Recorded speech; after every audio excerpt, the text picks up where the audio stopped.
Hello everyone and welcome to Long's Toys. I have another Transformers Power of the Primes review for you today. This is Deluxe Dinobot Swoop. Another of the Dinobots here. Swoop was always kind of a fun character. I never had the original G1 toy, so I'm always up for a new Swoop toy. Same picture here of, I believe someone told me this is called Infernicus? No, that's wrong. Volcanus? Something to do with fire. I'm sure we'll find out more later. I apologize. I think Infernicus was the combiner from The Last Night. And I think it's Volcanus, I think is what the combined form of the Dinobots is called. Not too much going on at the bottom there. Taking a look at the back of the packaging. I think it's interesting that they have Swoop's torso painted red on the back of the card, whereas the toy is actually blue. And that's probably harkened back to the original G1 toy, because the original G1 toy was red like the rest of the Dinobots, but on the show his animation colors were blue. So for once Hasbro went with the animation colors as opposed to the original toy colors, which is what they usually do. Usually Takara sticks with the color scheme from the show. So interesting. I like it blue personally. I'm glad it's blue. My preference. Taking a look on the top here, it says, how will the fearsome Dinobot Bombardier, yeah, that's how that word's said. How will the fearsome Dinobot Bombardier wield the power of the Primes? Everyone's asking about power of the Primes. How are you going to use it? That should be like the tagline for the commercials. In any case, you have some Prime Masters over here on the side. Packaging pretty reminiscent of the other recent Transformer Generation lines. Very, very similar to Titan's Return. I like the artwork up here for the Pterodactyl, Pteranodon, whichever one he turns out to be. In any case, let's get him out of the packaging and we'll take a closer look. So here's Swoop out of the packaging. Obviously you get the robot himself. You get the little hand connector piece, which, just to show you guys, is exactly the same as the one that came with Slug. No difference there really whatsoever. So I'm going to put that off to the side for the moment. You get this pretty cool little sword, which I like a lot. Very nicely painted. You can tell it's a clear piece of plastic that they painted red. But pretty nice job there. Fits in his hand very simply. You just peg it right in. Looks pretty good. And then, of course, you get the collectible card, which, if we bring in the one from Slug, you'll notice they have the same border. So I guess they use the same Prime Master element. But Dinobot Swoop, again, he's painted red instead of blue on the card. Liege Maximo Swoop charms his way into or out of any situation. So there you go. So decent little card. I mean, they're all the same kind of card stock. Hold up pretty well. But yeah, I really like this Swoop figure. I love the Autobot symbol here on the front of the beak. You can see the red eye for the dinosaur. I think they did a great job with. I really do like the sword. I think that works really well. The only thing I don't love, and it's not a problem, but you can see the hinge here. Really nice tight joint for the hinge for the wings. And that can go all the way up. That's about as far as it can go. And I kind of like that look. And there's a hinge here as well. I just wish you could, like, take this whole thing and angle it out like that.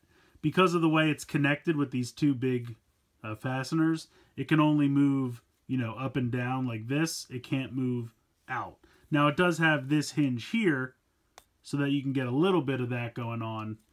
But unfortunately, that's all you can do. But you can bend those back just to give you a little bit more room. Obviously, there's another hinge here and here for the lower part of the wing. So if you like to have it all the way down, if you like to have it splayed out, you can do whatever you like. It's all personal preference. The original G1 toy, I think, originally like bent in to make the wings smaller. They just have it kind of drop down like this. So it's all personal preference. You have some preference there, some flexibility with how you'd like to display the wings. But I think they did a pretty great job with the face sculpt. It really reminds me of Swoop. Now, in the cartoon, the whole head in the front was red. And they could have done that, and I would have been happy with it. But I think it looks just as good with a little bit of black there in the front. You still have the really nice fin on the top here. So I think it looks really great. I do like the head sculpt a lot. It is on a ball joint. Doesn't move so much up and down, but certainly from side to side. You have a ball joint in the shoulder, swivel at the bicep, nice joint here. It's not quite ratchet. It looks like it should be, but you don't hear the click. But it's a nice elbow joint, nice and strong. Nothing for the wrist because they fold into the forearm, so they don't turn at all. You have a ball joint in the hip, thighs swivel, even over 90 degrees in the knee. And then you have a little bit of movement in the ankle, but it's really just for the transformation. So, I like it a lot, though. I have to say, I really like the blue. It really pops. I love the head sculpt. I love the pterodactyl face here on the front. It really blends in robot mode. I think they did a pretty good job of that. Obviously, from the side, you can see the eye, but it's really pretty good. And I love that Autobot sticker. That looks great. I think it actually might be painted. I think it's painted. Also, you can see the little feet for the Pteranodon here on his shins, which is pretty excellent. So nice red paint here on the side. So yeah, overall, I really do like this robot mode. I think it looks great. Nice paint, good articulation points, head sculpt looks good. And I like the sword accessory. I think that works really well. So pretty cool there. But let's go ahead and get into his transformation into Pteranodon mode. So the transformation is actually pretty darn simple. You're going to start by folding those hands into the forearms like I spoke about earlier. I also like the green around the wrists. Not needed, but it looks nice. At this point, you're going to spin them out to the side 90 degrees, and then you can see this tab here. And that's going to it's going to peg into these tab holes on the side of his waist. So you're just bringing in the arms as close to his body as possible. So just like that, going to go ahead and do the same thing over here. And they make really great use of that elbow joint to really get that in close to the body. So you can see that's pretty much it for that. I'm going to move these wings back. Actually, I won't. I'll bring them in. At this point, you're going to fold the feet down like this and sandwich the legs together. And then you're going to come... Let's see if I can get this to... There we go. Now you can see these two tabs here that look like Tetris pieces. They're going to peg into the wings. So you just literally bring this entire assembly up and drop it onto the wings. And it'll peg in pretty snugly. It does a pretty good job. So as you can see, that's pretty much most of the transformation right there. At this point, you can bring these little feety around. And they have a tab right here and here, which is going to tab into there and there. So you just bring them around, and they tab right in. And he's got little pterodactyl feet.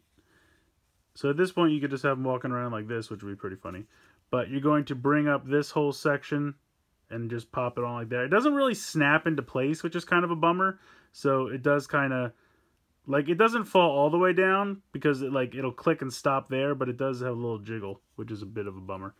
Now at this point, if you want, you could leave him like this. You know, like sometimes if he's perched somewhere, he could sit like this. Or if you want, you can bring up the entire head assembly like that so that he can fly. And then again, you can bring the wings all the way out. If he's doing a dive, you can have him in, whatever you like. If you want, you can push the feet a little bit closer to the body just to kind of get them out of the way. But yeah, it's fun. The mouth does open. There you go. And the directions show you pegging the sword underneath his jaw. You can see there's a tiny little peg hole right there. I don't really know why. It kind of looks weird in my opinion, but you certainly can. I usually just like to... I guess there's not really a great other place to... Can you kind of peg it in here? No. Is there anywhere else to peg it in? Not really. There's not really a great secondary place to peg it in if you don't want to peg it underneath the... I guess he does have two holes there in his waist. Could you peg it into one of those? Yeah, I guess you could peg it into one of those. I would probably just put it off to the side. But you can take this piece, and you can see that there are two tabs here on his shins. And you can tab that into here and here. And then you can connect this on top. And it fits pretty solidly. Once I can get it to actually click in. There we go. And that actually looks pretty good, I think. because it's about the same size as the body, the legs, so it kind of fits naturally and pegs on nice. But overall, I still think the best look is just like this. It's a decent little pterodactyl or Pteranodon mode. I like it a lot. I think it's fun. It's simple, and the transformation is easy, but I think it gets the job done. I think it's a really fun little mode. So I really like Swoop a lot. I can't decide if I like him better than Slug. They're both pretty solid. I think they're a lot of fun, and I'm really excited to get the rest of these Dinobots and get this combiner going, because I think it's going to be a lot of fun. I also forgot to show that you can peg this into the forearm. The only problem is it makes him incredibly top-heavy, because this thing is a giant clunk, and his arms are kind of thin, so I'm just going to put that off to the side. But it can be done. I guess you could... No, you can't. You can see this is where the combiner port, the combiner peg, comes out of the back. It's hidden pretty well, actually. I think they did a good job there. In any case, this guy is great. If you can find him, I definitely recommend picking him up. So far, I'm 3 for 3 with these deluxes. I've been having a blast with every single one of them, and I'm really excited for the rest of what Power of the Primes is going to have in store for us. So let me know what you guys think in the comments below. I'd like to hear your opinions. Please like and share this video and subscribe if you haven't already. I hope you guys enjoyed this look at Deluxe Autobot Swoop from Transformers Power of the Primes. And as always, guys, thank you so much for watching.